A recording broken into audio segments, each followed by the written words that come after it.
Bonjour à toutes et à tous, on se retrouve aujourd'hui pour un haul action, encore et toujours. Alors je vais vous montrer mes petites trouvailles. Donc je vais d'abord commencer par une règle, voilà, une règle qui fait 30 cm. Ça c'est très pratique pour tout ce qui est scrapbooking. Ensuite je me suis acheté aussi autre chose de très pratique, c'est une petite boîte en plastique. Donc c'est un autre format, donc c'est un format très intéressant pour voilà, y déposer soit je sais pas, j'ai envie de dire tout ce qui est loisirs créatifs, mais aussi ça peut être du make-up, des palettes par exemple.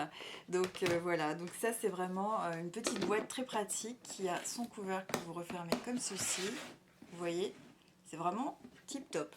Ensuite, je me suis acheté des tampons que je recherchais depuis au moins 3 semaines parce que vraiment, ces tampons, je les trouve magnifiques. Donc voilà, ici nous avons des roses. Bon, je ne les ai pas enlevés de leur plastique. Ici, nous avons un autre petit oiseau avec son bonnet. J'adore. Alors, celui qui me faisait rêver aussi, c'était le hérisson avec ses lunettes. Vraiment, je trouve ça très original. Et le papillon, très coloré aussi. Vraiment, c'est absolument ravissant. Donc là, vraiment, j'ai fait le plein de tampons, comme vous voyez. Donc ça, c'est vraiment une belle acquisition. Ensuite, toujours pour mes créations, eh bien, j'ai des tampons clear. Voilà, j'en ai pris simplement 2. Il faut dire que dans mon action, j'ai pas beaucoup de choix non plus. Et puis, bon, bah, c'est comme ça. Mais voilà, donc j'ai repris des fleurs parce que je trouve que les fleurs, on peut toujours faire des jolies choses avec. Et c'est pour ça qu'on en veut toujours des différentes.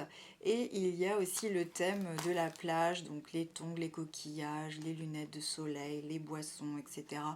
Donc voilà, ça c'était un thème que je n'avais pas, contrairement aux fleurs. Ensuite, j'ai pris des die cuts. Alors, die cut et embossing, je n'ai toujours pas trouvé cette machine. Hein, donc, je pense que je vais me l'offrir vraiment sur Internet parce qu'il me tarde que de les utiliser, ces petits outils. Je trouve que c'est ravissant. Donc, ici, vous avez pour embosser donc, des cartes avec des petites fleurs, des oiseaux. Ici, il y a des papillons. Je ne sais pas si vous voyez bien. Et ici, vous avez des étoiles, tout simplement.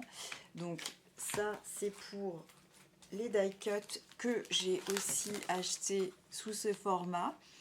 Donc vous avez différents carrés, vous avez aussi comment on dit, des octogones. Je ne sais pas du tout si je dis bien les choses, mais vous avez voilà différentes formes pour différentes créations.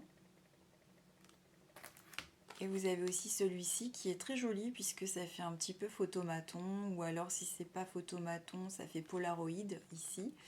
Donc j'ai hâte de l'utiliser, celui-ci je le trouve assez original. Donc voici pour les die cuts. Ensuite je continue avec les feutres parce que vraiment les feutres, je trouve que c'est quelque chose qui est très utile, et c'est surtout qu'il y a des textures différentes. Donc là ce sont des liquides watercolor, donc je pense qu'on peut aquareller avec ces feutres, donc il me tarde de les utiliser. J'ai pris d'autres feutres, donc ce sont des paint markers, donc voilà, des roses et des bleus verts. Il y a aussi des tons un peu plus neutres ici. Vous avez, j'ai envie de dire, des mats et des brillants. Par exemple, je vais vous en montrer un d'un peu plus près. Vous avez ici un petit échantillon qui vous montre exactement ce que ça peut donner. Et juste à côté, vous avez la même chose, mais c'est entouré d'argent. Voilà, vous voyez, c'est entouré d'argent. Donc j'ai hâte vraiment de découvrir ces feutres. J'ai aussi acheté des paillettes. Alors ça c'est pareil, ces paillettes je les trouve magnifiques.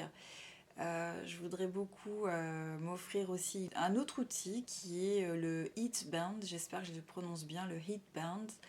C'est un, comment on pourrait dire, c'est pas un sèche-cheveux, mais c'est presque la même chose qu'un sèche-cheveux, puisque ça sèche le papier à embosser avec les petites paillettes. Donc j'ai hâte de trouver ça aussi sur internet, puisque je trouve pas du tout ces choses là sur Action. Je me suis acheté pour de futurs DIY, donc autant vous dire que je n'ai pas encore forcément d'idée, mais ou si peu que voilà, j'ai acheté des boutons, donc avec un camailleux de orange, un camailleux de rose. Ensuite j'ai acheté alors des cordes, voilà, pour continuer dans le DIY.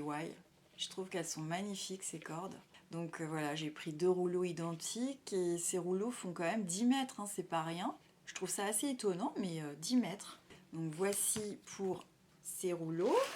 J'ai pris d'autres petits rouleaux, mais cette fois-ci, ça n'a rien à voir avec la corde, mais c'est plutôt des jolis rubans. Alors, des rubans de dentelle, des rubans avec des petits motifs un petit peu vintage, avec des petits carreaux. Non, vraiment, c'est absolument charmant, j'adore. Donc voilà, je me suis acheté tous ces petits rubans. Vous voyez que ma petite boîte, elle va m'être très utile. J'ai acheté aussi une autre boîte, mais dans le rayon bricolage. Alors ça, je trouvais ça intéressant parce que c'est tout plat, c'est tout fin, comme vous voyez. Et bon, alors je vais enlever l'étiquette hein, parce que c'est pas très joli. Par exemple, je sais pas trop encore ce que je vais y mettre, mais je pense que je vais vite en trouver son utilité. Donc voilà. Pour ceci, hop, je vais pousser un petit peu mes articles. Ensuite, côté papeterie, je me suis acheté ce bloc. Donc je vais dézoomer un petit peu. Hop. Donc ce bloc que je trouve très joli, de par sa couverture, façon mandala de fleurs, je trouve ça super joli. Et à l'intérieur, vous avez, mais je pense que vous connaissez, du papier de différents grammages et de différentes couleurs, à savoir le blanc, le craft et le noir, parce que évidemment pour les créations de cartes, c'est vraiment très pratique. Donc du coup, voilà pour ceci. Ensuite, je cherchais depuis longtemps un bloc aquarellable pour utiliser mes marqueurs aquarellables. Eh bien, c'est chose faite. En fait, je ne cherchais pas dans le bon rayon puisque je cherchais au rayon loisirs créatifs. Enfin, cela dit, c'est du loisir créatif quand même, mais il y a aussi un rayon peinture pour les plus artistiques. Donc, du coup, voilà, il y avait vraiment de jolies choses. Donc, voilà. Ensuite, pour terminer d'ailleurs, c'est mon dernier article, je me suis acheté à nouveau un bloc. Alors cette fois j'ai choisi des, vous voyez, des motifs un petit peu plus neutres, un peu plus nude. C'est plus facile pour créer aussi des enveloppes par exemple, c'est plus facile à envoyer par la poste que quelque chose de peut-être un peu trop chargé. Donc je vous montre un petit peu ce que cela peut donner. Mais vous voyez, c'est des tons vraiment très neutres, avec un effet bois par exemple. Ici c'est une page un petit peu aquarellée mais on voit pas trop. Ici c'est un petit peu plus grisé. Voilà. C'est très discret en fait, très sobre. Voilà. Et en général vous l'avez en 2 fois. Moi j'aime beaucoup ce style qui rappelle un petit peu un style vieilli façon vintage. J'espère que ce petit haul vous aura fait plaisir. En tout cas, moi c'est toujours un plaisir que de vous présenter mes petits achats. Ça donne toujours des idées. Moi aussi je regarde des vidéos, je m'en inspire parce que comme vous le savez, je suis débutante. N'hésitez pas à me dire si ça vous a plu. Si vous avez aussi des idées pour utiliser des boutons, des rubans, des cordes. Bon. En même temps, je regarderai un petit peu ce qui se fait sur YouTube. Je vous souhaite le meilleur d'ici ma prochaine vidéo. Portez-vous bien et je vous dis à très bientôt. Ciao ciao.